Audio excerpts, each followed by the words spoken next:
Hello बच्चा लोग, मैं हूं तरुणी Verma from BN coaching classes और एसेंशियल ऑफ वैलिड कॉन्ट्रैक्ट हम कवर कर रहे थे। हमने पहले सारे पॉइंट्स ऐसे ही देख लिए थे ऊपर ऊपर से, और अब हम इसको थॉरोली पढ़ेंगे। ठीक है, एग्रीमेंट पहला पॉइंट था हमारा एग्रीमेंट। सेक्शन नंबर 10 हमारा ये बोलता है, सेक्शन नंबर 10 हमारा क्या बोलता है, all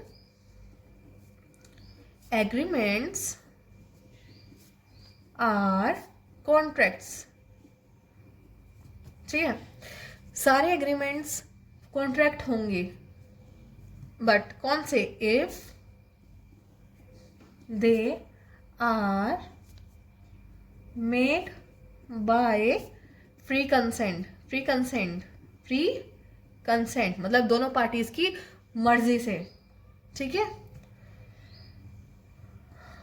consent of parties and competent to contract. अब होगा कॉम्पिटेंट टू कॉन्ट्रैक्ट, मतलब कि कोई भी ऐसा बंदा जिसके साथ आप कॉन्ट्रैक्ट कर रहे हो वो उस कॉन्ट्रैक्ट को करने के लायक हो या फिर उसको निभाने के लायक हो। ठीक है, ऐसे ही बंदे से आप कॉन्ट्रैक्ट करेंगे।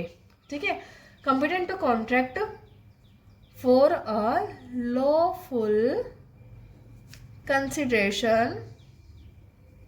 ठीक है, लॉफुल कंसिडरेशन मैंने आपको अपने लास्ट लेक्चर में भी बताया था कि लॉफुल कंसिडरेशन क्या होगा, कि अगर कोई भी आप कंसिडरेशन कर रहे हो, कोई भी सामान आप बेच रहे हो, उसके बदले में पैसे ले रहे हो, तो वो लो आपको परमिट करे वो काम करने के लिए। ठीक है, ह्यूमन ट्रैफिकिंग वगैरह अनलॉफुल कंसिडर किया जाता है। ठीक है, contract for a lawful consideration and with a legal lawful object. With a legal lawful object. ठीक है, आपका जो ऑब्जेक्ट है वो लीगल होना चाहिए, लॉफुल होना चाहिए, and not hereby expressly declare to be void. And not hereby expressly declared to be void.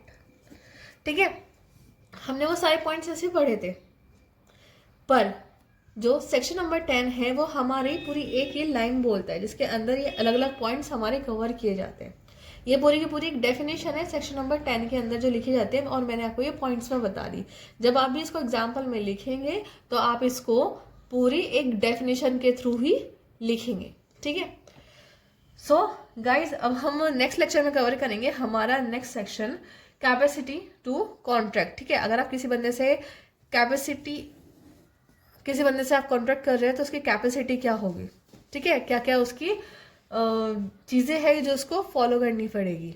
ठीक है, सो गाइज मिलते हैं आपसे नेक्स्ट लेक्चर में। Till then thank you and take care.